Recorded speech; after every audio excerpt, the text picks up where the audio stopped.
Hello friends, स्वागत है आपका आपके अपने चैनल U2S सिविल सर्विसेज में।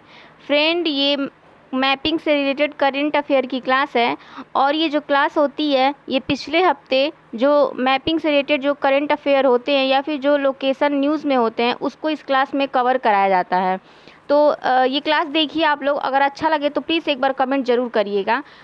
और ये ना एग्ज़ाम से रिलेटेड जो क्वेश्चन आते हैं उससे अगर आप एक बार क्लास करके देखेंगे ना तो उससे आपको पता चलेगा कि इससे कितना क्वेश्चन आ जाते हैं एग्ज़ाम में और कितना ये क्लास आप लोग के लिए इम्पॉर्टेंट है। तो आइए आज का क्लास स्टार्ट करते हैं। देखिए आज के क्लास का जो फर्स्ट क्वेश्चन है, केन बेतवा लिंक परियोजना। क्वेश्चन क्या है? केन बेतवा लिंक परियोजना। तो जो ये परियोजना है ये बुंदेलखंड क्षेत्र को लाभ इससे प्राप्त होगा। ये परियोजना जो है पन्ना टाइगर रिजर्व से होकर गुजरती है। ये यूपी और एमपी दोनों को लाभ प्राप्त होगा। जो ये परियोजना है ये यूपी और एमपी, उत्तर प्रदेश मध्य प्रदेश दोनों को इससे लाभ प्राप्त होगा। ये जो परियोजना है उत्तर प्रदेश के बुंदेलखंड क्षेत्र को लाभ प्राप्त होगा इससे। ये परियोजना है ये पन्ना टाइगर रिजर्व से होके गुजरती है और पन्ना टाइगर रिजर्व कहाँ पे है? तो ये है मध्य प्रदेश में। तो इससे रिलेटेड जो लोकेशन है इसका लोकेशन देख लेते हैं। लोकेशन देखिए इसका, ये जो ऊपर से ये लाइन दिख रही है ये ब्लू, ये क्या है? यमुना नदी है। ये है यमुना नदी और ये जो है ये केन नदी है। ये जो आ रही है ये केन नदी है और ये जो है ये बेतवा नदी है। तो ये यमुना में जाके दोनों मिल रही हैं, केन नदी और बेतवा नदी। तो ये यमुना की दोनों क्या हो गई? सहायक नदी हो गई। और केन नदी जो है इसमें सरप्लस वाटर है, वाटर की अधिकता है। और जो बेतवा नदी है तो बेतवा नदी में पानी की समस्या है, तो उस समस्या को दूर करने के लिए ये केन बेतवा परियोजना बनाया गया है। केन बेतवा लिंक परियोजना, जो यहाँ से इसमें वाटर को भेजा जाएगा, यहाँ से इसकी समस्या को दूर किया जाएगा। और ये जो ग्रीन कलर का दिख रहा है ये क्या है? पन्ना टाइगर रिजर्व है। तो ये यहाँ पे यहीं से जा रहा है, ये लिंक जो बनाया गया इसलिए ये यहाँ से इम्पॉर्टेंट हो जाता है पन्ना टाइगर रिजर्व। तो इस लोकेशन को आप लोग ध्यान में रखिएगा। नेक्स्ट क्वेश्चन आइए देखते हैं इससे। नेक्स्ट क्वेश्चन है बनेरघट्टा राष्ट्रीय उद्यान। जो बनेरघट्टा राष्ट्रीय उद्यान है इसके बारे में देख लेते हैं। तो ये चर्चा में क्यों था? जो बनेरघट्टा राष्ट्रीय उद्यान है ये चर्चा में इसलिए था क्योंकि इस उद्यान में भारत की सबसे बड़ी तेंदुआ सफारी का उद्घाटन किया गया है। किसका उद्घाटन किया गया है? भारत की सबसे बड़ी तेंदुआ सफारी का उद्घाटन किया गया है, इसलिए ये बनेरघट्टा राष्ट्रीय उद्यान चर्चा में थी। इससे रिलेटेड कुछ और भी देख लेते हैं, जैसे बनेरघट्टा राष्ट्रीय उद्यान कहाँ है, किस राज्य में है? तो ये जो है ये कर्नाटक राज्य में है। किसके पास है? तो कर्नाटक राज्य में बेंगलोर के पास स्थित है। यह दुनिया के उन कुछ स्थानों में से एक है जहाँ जंगल बड़े शहर से तक संरक्षित हैं। जहाँ जंगल जो है वो बड़े शहर तक संरक्षित हैं। दुनिया के उन कुछ स्थानों में से यह एक है बनेरघट्टा राष्ट्रीय उद्यान। तो इससे रिलेटेड लोकेशन देख लीजिए आप लोग। ये देखिए ये है बनेरघट्टा राष्ट्रीय उद्यान है, ये लोकेशन है कर्नाटक का। तो इसमें ये है बनेरघट्टा राष्ट्रीय उद्यान और ये किसके पास में स्थित है? तो बेंगलोर के पास स्थित है। ये देखिए ये पास में ही है। नेक्स्ट क्वेश्चन देखते हैं। नेक्स्ट क्वेश्चन जो है उसमें है कि भूवैज्ञानिक स्थल। कुछ भूवैज्ञानिक स्थल हैं जैसे ढाला क्रेटर, लोनार क्रेटर और वर्कला चट्टान। तो ये जो स्थल है ना ये क्वेश्चन बन जाते हैं, जैसे सुमेलित करने के लिए क्वेश्चन आ जाएंगे या फिर आप लोग को राज्य का नाम दे देगा ऊपर नीचे करके, फिर सुमेलित उसको करने के लिए, या फिर पूछ देगा कि कौन सा इसमें से कितना सुमेलित है, 2 या 3, ऐसे जो क्वेश्चन बन जाते हैं वैसे रिलेटेड बन जाएगा। तो इससे रिलेटेड आप लोग इसको ध्यान रखिएगा। देखिए जैसे ढाला क्रेटर है तो वो कहाँ पे है, कहाँ किस राज्य में है ढाला क्रेटर? तो वो मध्य प्रदेश में है। लोनार क्रेटर किस राज्य में है? महाराष्ट्र में है। वर्कला चट्टान किस राज्य में है? तो केरल में है। तो इसमें इससे रिलेटेड मैपिंग कर लेते हैं। देखिए ये है लोनार क्रेटर।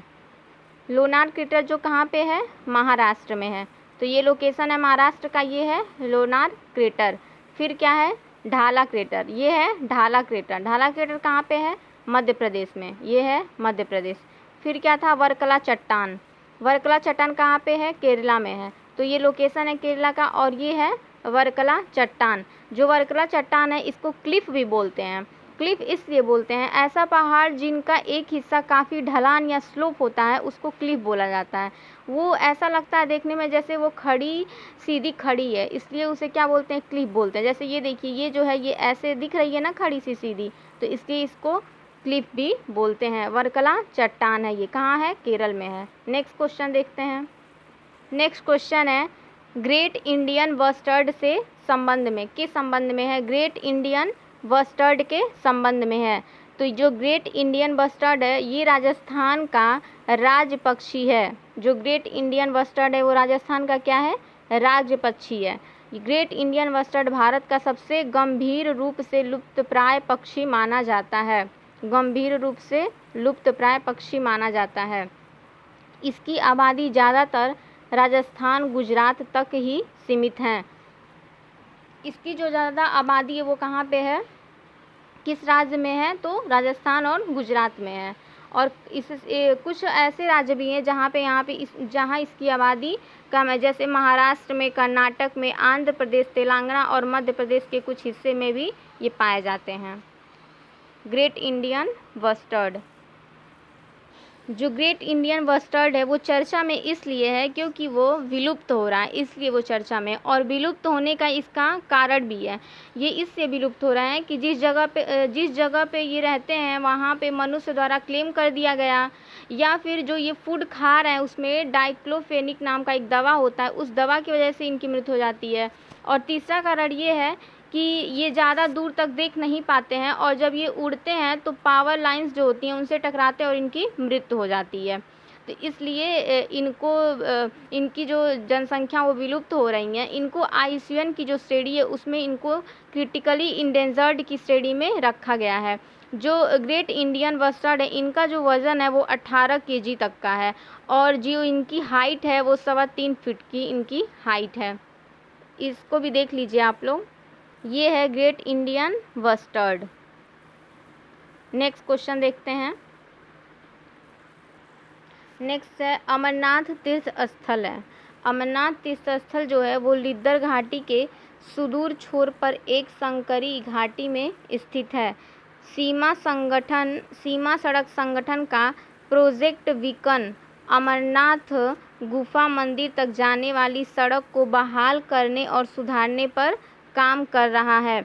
तो अमरनाथ जो तीर्थ स्थल है वो लिद्दर घाटी के सुदूर छोर पर एक संकरी घाटी में स्थित है। जो सीमा सड़क संगठन है ये इसका एक प्रोजेक्ट है, प्रोजेक्ट बीकन, जिससे अमरनाथ गुफा मंदिर तक जाने वाली सड़क को बहाल करने और सुधारने पर काम कर रही है। इससे रिलेटेड लोकेशन इसका देख लेते हैं। अमरनाथ यात्रा के लिए 2 रास्ते हैं, एक जो है ये पहलगांव से है और एक जो है नीलगंज से जा सकते हैं अमरनाथ यात्रा के लिए। ये है अमरनाथ मंदिर, ये देख लीजिए आप लोग। और ये है लिद्दर वैली। लिद्दर वैली जो है वो कहाँ पे है? किस राज्य में है? तो जम्मू कश्मीर में है ये लिद्दर वैली। नेक्स्ट क्वेश्चन देखते हैं। नेक्स्ट क्वेश्चन है बायोप्लास्टिक पार्क की स्थापना। बायोप्लास्टिक पार्क की स्थापना। तो जो बायोप्लास्टिक पार्क है इसकी जो स्थापना की गई है वो उत्तर प्रदेश के लखीमपुर खीरी जिले में किया गया है। और ये इसलिए बायोप्लास्टिक पार्क की स्थापना की गई है, पर्यावरण प्रदूषण को कम करने के लिए इस पार्क की स्थापना की जा रही है। 2000 करोड़ की लागत से इसका निर्माण किया जाएगा। इसको देख लीजिए, इसका लोकेशन देख लेते हैं हम। ये है बायोप्लास्टिक पार्क, देखिए आप।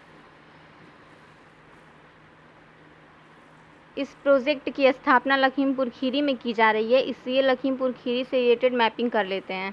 लखीमपुर खीरी, ये है लखीमपुर खीरी। लखीमपुर खीरी से कितने ज़िले इसके लग रहे हैं इसके सीमा से? तो देखेंगे तो पहला इसमें क्या है? पीलीभीत, सहारनपुर, हरदोई, बाराबंकी और बहराइच, और सीतापुर भी लग रहा है। तो इससे रिलेटेड ये सीतापुर है, ये बाराबंकी नहीं है। कौन कौन सा? पीलीभीत है, शाहजहाँपुर है, हरदोई है, सीतापुर है और बहराइच है। नेक्स्ट क्वेश्चन देखते हैं। नेक्स्ट क्वेश्चन है डोडोल नामक मिठाई। जो डोडोल नामक मिठाई है इसके लिए भौगोलिक संकेत के लिए आधिकारिक तौर पर आवेदन। तो डोडोल मिठाई के लिए जीआई टैग के लिए आधिकारिक तौर पर आवेदन किस राज्य ने किया है? तो गोवा राज्य ने किया है। गोवा राज्य से रिलेटेड मैपिंग कर लेते हैं और डोडोल मिठाई भी देख लीजिए आप लोग। ये देखिए, ये है डोडोल मिठाई। और गोवा जो है, ये देखिए गोवा राज्य जो है वो ये अरेबियन सी के कोस्ट लाइन पर स्थित है। ये है गोवा जो है अरेबियन सी के कोस्ट लाइन पर स्थित है। अरेबियन सी ये है। नेक्स्ट क्वेश्चन देखते हैं। जो नेक्स्ट क्वेश्चन है वो है भितरकनिका राष्ट्रीय उद्यान के बारे में है। भितरकनिका राष्ट्रीय उद्यान जो है वो उड़ीसा के केंद्रपाड़ा जिले में स्थित है। भारत में मुहाना मगरमच्छों की सबसे बड़ी प्राकृतिक आबादी यहाँ पाई जाती है। भितरकनिका राष्ट्रीय उद्यान में मुहाना मगरमच्छ की सबसे बड़ी प्रजाति पाई जाती है। तो मुहाना मगरमच्छ, इनको जो है मुहाना मगरमच्छ को एस्चुरियन क्रोकोडाइल भी कहते हैं। ये जो मगरमच्छ हैं इन्हें मुहाना मगरमच्छ इसलिए कहा जाता है क्योंकि ये जहाँ समुद्र का खारा पानी और नदी का मीठा पानी दोनों मिलता है और वहाँ पे ब्रैकिश वाटर, सॉल्ट वाटर बनता है, वहाँ पे ये मुहाने पे ही पाए जाते हैं, इसलिए इन्हें मुहाना क्रोकोडाइल मगरमच्छ कहते हैं। इन मुहाना मगरमच्छ को आईयूसीएन की श्रेणी में लिस्ट कंसर्न की श्रेणी में रखा गया है। जो भितरकनिका राष्ट्रीय उद्यान है इस क्षेत्र में एशिया की सबसे बड़ी बगुलों की बस्ती है, जो मानसून के दौरान एक वार्षिक गतिविधि है और सर्दियों में प्रवासी हर साल भितरकनिका आर्द्र भूमि का दौरा करते हैं। ये जो बगुले हैं ये बहुत दूर से आते हैं। ये प्रजनन के लिए अफ्रीका की तरफ जाते हैं और फिर जब मानसून का टाइम आता है तो उस टाइम ये उड़ीसा की तरफ स्टे ओवर करते हैं और जहाँ ये रहते हैं उस जगह को हेरोनरी इन कहा जाता है या फिर बगुलों की बस्ती कहा जाता है। इससे रिलेटेड मैपिंग कर लेते हैं। ये है उड़ीसा। उड़ीसा में भितरकनिका राष्ट्रीय उद्यान, ये है भितरकनिका राष्ट्रीय उद्यान। ये जो है एस्चुरियन क्रोकोडाइल हैं और ये हैं बगुले जो आते हैं अफ्रीका से। हेरोनरी इन भितरकनिका नेशनल पार्क ये हैं, देख लीजिए। नेक्स्ट जो क्वेश्चन है वो अराकू कॉफ़ी के बारे में है। ये जो अराकू कॉफ़ी है ये आंध्र प्रदेश के अराकू घाटी में उगाई जाती हैं। जो अराकू कॉफ़ी है ये आंध्र प्रदेश के अराकू घाटी में उगाई जाती है। इसे Coorg arabica, Wayanad robusta, Chikmagalur arabica, Baba Budangiris arabica के साथ साथ भौगोलिक संकेत प्राप्त हुआ है। इसे जीआई टैग मिला है अराकू कॉफ़ी को। और इन जो कुर्ग अरेबिका है, वायनाड रोबस्टा है, इन सब को भी जीआई टैग मिला है, इसलिए ये चर्चा में थी। इससे रिलेटेड लोकेशन देख लेते हैं। ये है आंध्र प्रदेश के अराकू घाटी में अराकू कॉफ़ी मतलब वहीं उगाई जाती है। कॉफ़ी जो है वो सबसे ज़्यादा किस राज्य में उगाई जाती है? तो वो कर्नाटक है, फिर उसके बाद से केरला है, फिर तमिलनाडु है और उसके बाद आंध्र प्रदेश है। फर्स्ट पे कौन है? कर्नाटक है, सेकंड पे केरला और थर्ड पे तमिलनाडु है। उसके बाद जो है जो उत्तर पूर्वी राज्य हैं वहाँ पे भी कॉफ़ी उगाया जाता है। तो आज का ये लास्ट क्वेश्चन था। तो फ्रेंड्स, अगर ये क्लास आप लोग को अच्छी लगे तो शेयर करिए, कमेंट्स करिए और अपने फ्रेंड लोग को भी शेयर करिए। Thank you.